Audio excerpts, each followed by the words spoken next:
All right, I look like I'm almost as tall as you. I'm sitting. If you sit down and I stand up. I'm sitting.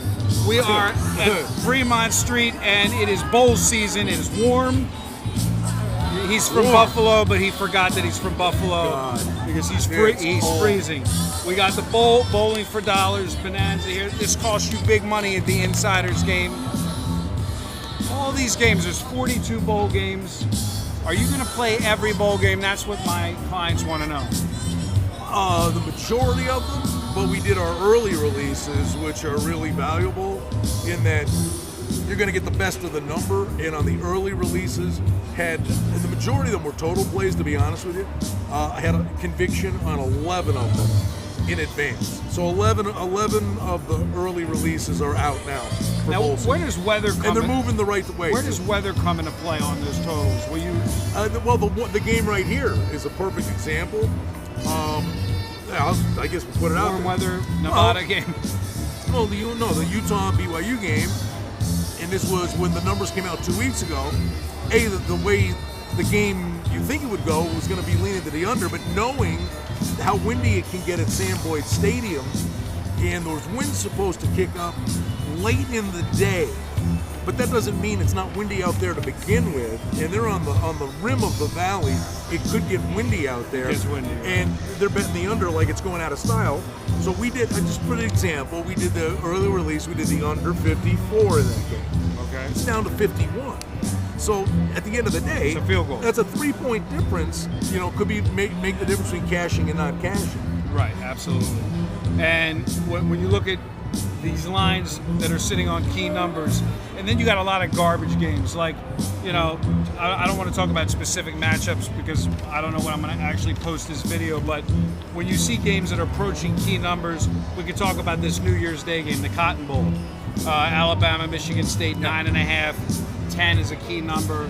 I mean, do you buy that game to 10 if you like the dog, or do you buy it down? What's your thoughts on games like the Orange Bowl, 2.5? If you want the favorite, do you try to get it before it goes to 3? I've got conviction on pace of play in those games. I would say that. It's funny though. We just discussed this on the radio show.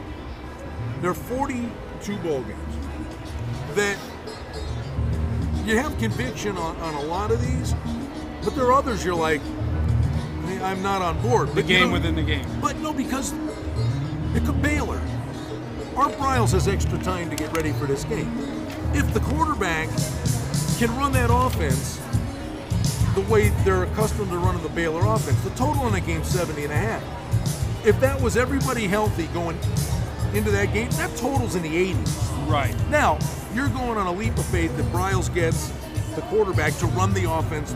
Okay, we don't know. The line's only 3. So I guess where I'm going with it is, and I know you do this a lot, is yes, you have conviction and beliefs in many of the games. But some of these games are going to pop up where you had doubt.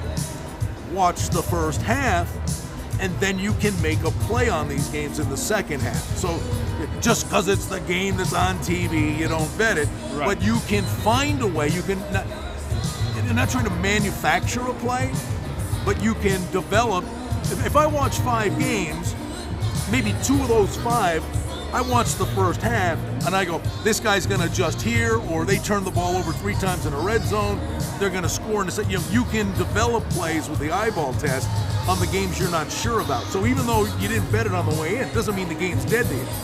Do you buy into teams aren't motivated, they don't want to be there? I don't buy into it. Some. I mean, is Auburn going to be, seriously, is Auburn excited to play a game at home? I mean, it's not a bowl experience per se for them. Memphis probably wants to be there, and maybe Memphis is the better team on the way in. So that's a game. You think, is Arizona doing a cartwheel to go to New Mexico? I don't know. That doesn't mean that they won't necessarily cover the number because they may be just that much better. Right. But if they don't want to be there, it could show up in lack of defensive intensity. So you play the over. Right. So there's different ways to approach each game. The problem is these bowl games are, in a way, as challenging and in some instances more challenging than week 1 when you've never seen them play. Right. Exactly. And then let's talk about the futures of the Super Bowl. I will put this video before this. This whole video is for the bowl games, but I got to talk about Carolina. Did the Giants beat them? They put a number up for the final 3 weeks. Will Carolina end up unbeaten? Right. So yeah, the question is, will they remain unbeaten? Yeah, the professionals are hammering the no. But what they're telling you, that's correlated. This game was 5.5. Now it's down to 4.